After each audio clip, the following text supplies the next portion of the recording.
Phone call తో మీ బంగారాన్ని విడిపించి ప్రెజెంట్ మార్కెట్ రేట్ కే కొని బ్యాలెన్స్ అమౌంట్ ని క్యాష్ గా లేకపోతే సమానమైన బంగారాన్ని మీకిస్తుంది అక్షయ గోల్డ్ హబ్. కాంగ్రెస్ పార్టీ మోసం చేసి రాష్ట్రంలో అధికారంలోకి వచ్చిందని బీఆర్ఎస్ కార్యనిర్వాహక అధ్యక్షుడు కేటీఆర్ ఆరోపించారు. సీఎం రేవంత్ రెడ్డి స్పీచ్లు డైలాగులు ఇవ్వడం తప్ప ఏ వర్గానికి న్యాయం చేయలేదని విమర్శించారు.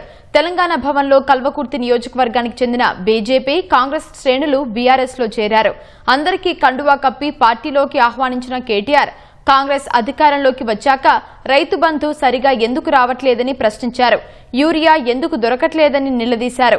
రేవంత్ రెడ్డికి రైతుల మీద ప్రేమ ఉంటే రైతు భరోసా నిధులు వాయిదాలుగా ఎందుకు ఇస్తున్నారని కేటీఆర్ నిలదీశారు. మనం మొత్తం 10 ఏళ్లలో 2,80,000 కోట్ల అప్పు చేస్తే ఈ మహానుభావుడు 2.5 ఏళ్లలోనే 3,70,000 కోట్ల అప్పు చేసింది. మరి ఎవరికి పోయినాయి పైసలు అవన్నీ? రైతు బంధు పడతలేదు. రాహుల్ బంధు మాత్రం జోరుగా నడుస్తుంది. రైతు బంధు లేదు. రాహుల్ బంధు మాత్రం ఫెంటాస్టిక్. ఎలక్షన్ల ముందు దానవీర శూరకర్ణ, ఏది కావాలంటే అది ఇస్తా అన్నాడు. ఇప్పుడు కుంభకర్ణ. ఎలక్షన్ల ముందేమో పాలమూరు బిడ్డ, ఇప్పుడు పాలమూరు ప్రాజెక్టును పట్టించుకోని బిడ్డ. ఎందుకు మరి నువ్వు ముఖ్యమంత్రిగా ఉండి ఏం లాభం ఈ రాష్ట్రానికి?